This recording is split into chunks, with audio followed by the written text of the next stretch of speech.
Well, looks like TikTok might not be leaving America after all. Looks like I get this place all to myself. Yippee! So I understand that a deal had been reached between this joint venture and TikTok's parent company, ByteDance, which is based out of China. But I'm not going to celebrate too early because an official approval of the deal is still needed by the Chinese government. Now, I'm also going to be posting this video on TikTok, not just YouTube. But here's the thing. The reason why I've not been posting on TikTok faithfully, enthusiastically, and consistently with my new account that I created this year compared to how I was posting on my original account that I've been running from November 2021 up until this year when I decided that it's run its course, more on that in a little bit, is because there had been so much uncertainty surrounding TikTok's future, right? And I felt that I would not want to give something my all if the cord is going to get plugged on it.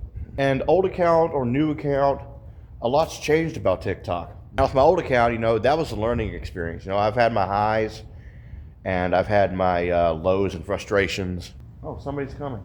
I've had this tendency to want to stay original and try to stay away from trendiness and brain rot. But it appears that at times originality and authenticity just don't seem to get pushed. But just in case that things do pan out with TikTok's future, I guess I'm just going to put my creative cap back on and at least try and build up some consistency with my posts. Now, a lot of times I like to use TikTok similar to how I used Vine back in the day. And it does seem that TikTok, in a way, has been a successor to Vine. But wait a minute. From what I understand, Vine is making a comeback, albeit under a different name, Divine. But here's the catch.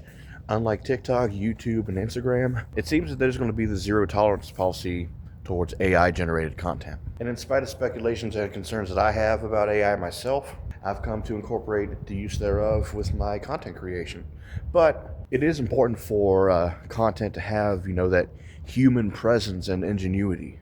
So if the goal of resurrecting Vine as a platform that's supposed to be a safe space for AI domination, it's supposed to be a nod and answer to the millennial nostalgia circuit, and overall how the internet used to be before the year 2022, I understand that, and I don't think it's a bad idea.